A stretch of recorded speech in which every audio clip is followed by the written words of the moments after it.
Welcome back to the shop. Today I've got a tip for creating very accurate dados.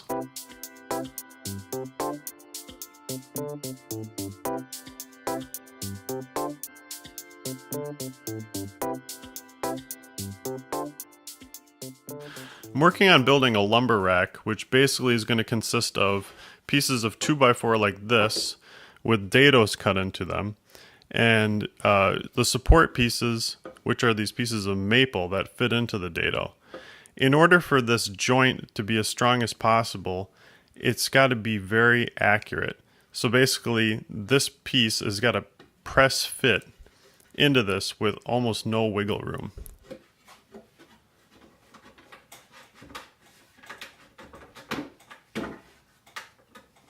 So you can see in this joint, I basically can't wiggle it back and forth at all, and that's going to make for a very secure joint. All I need to do is glue this, and I could maybe put in a couple screws or a couple nails, but really, like, the glue on its own is going to be enough to make this a very strong joint. Actually, the lap joint like this, it's basically a lap joint, is by many accounts one of the strongest, if not the strongest joint.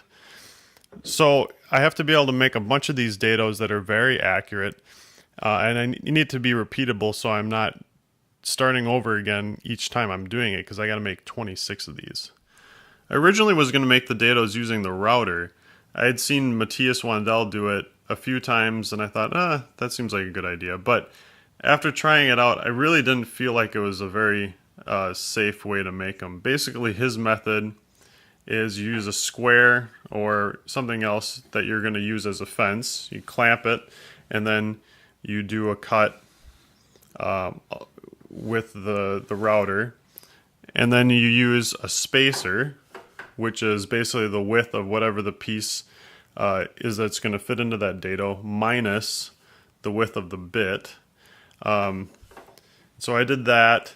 But I found, like, making multiple passes, it was hard, not necessarily hard to control the router, but on a piece like this, it was narrow. It was kind of narrow and tipping back and forth, and I could have made a more complicated jig. But I thought, I've got a dado blade for my table saw, so let's try that out. And I actually found out that that was much safer, faster, and easier too.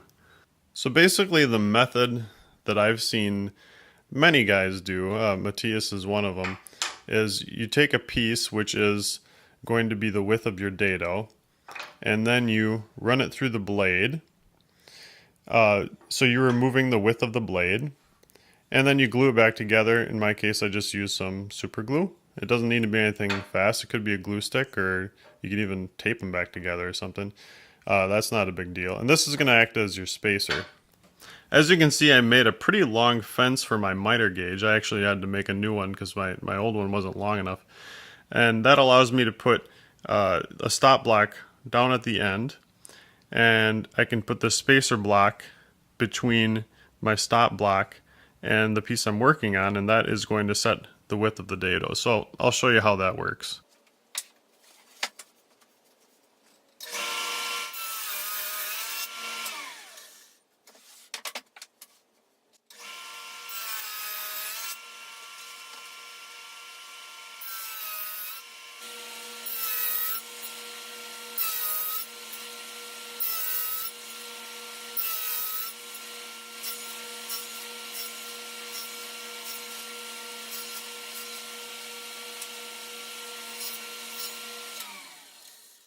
Now I found that right off the saw, these dados are pretty tight.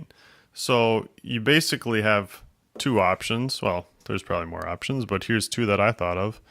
One is you can take some blue tape and put it on the edge of the spacer block and just build up until, you add a piece, make another cut, add a piece, make another cut, and try it between each cut until it fits perfectly. So that's one option. For me, that isn't a great option because I've actually found that these pieces they have a slight variation in terms of their width. these pieces were all pre-cut to this width. I didn't cut them myself on the table saw. I think they would have been a little more consistent if I had just ripped them all myself. But there's probably, I'd say like 40 to 50 thousandths difference between some of them.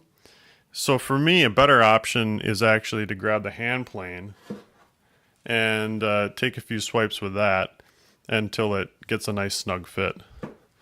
So this one is pretty close right now.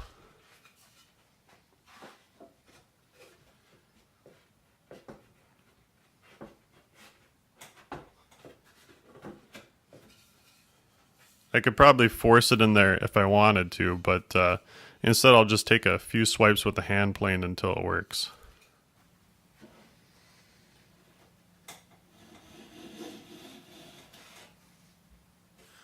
There we go. That just took 3 swipes with the hand plane at that setting. I measured a shaving and it was about 4 thousandths, so I needed to take about 12 thousandths off. And man, that's a nice fit. There isn't a whole lot that's more satisfying when something fits that well. Oh, and this is probably obvious, but it's something I'm likely to forget. It's a good idea once you fit them to number them so you always get the same piece on the same joint, because there could be slight variations in the Dadoes even though you have a jig set up for it. So number it and you know that it'll fit next time. Except, you know what? It might not, depending on the weather. Like today, it's a little bit humid. If it really dries out for a deep few days, it might be a little bit looser fit, because the width of this is going to decrease more than the width of the dado, right? Because wood shrinks more across the grain than it does with the grain. But in the end, if there's a little tiny bit of wiggle room, it's not going to matter a lot. To me, it's just like, it's more satisfying, which is, I don't know if it's the best reason for doing something, but it definitely is more satisfying. So what the heck. I'm going to try to make them all fit real well before I glue them up. And in the end, either way, it's going to work just fine. One thing I've done to make those repeated cuts at the table saw a little bit easier is take a straight edge,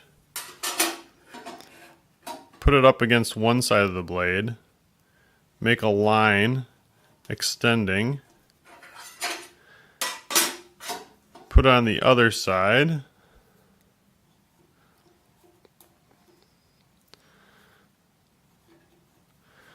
make another line, and now when you are shifting over the piece, you know pretty much exactly where it's going to cut. So you don't, if you wanted to be super accurate, you would stop the blade and then line it up to there. But it doesn't matter because the cuts are going to be overlapping anyway. So this gives you a better way to judge how far over you should move the piece while you're making those repeated cuts. I'm going to make a longer video where I talk about all the steps of making that lumber rack I talked about.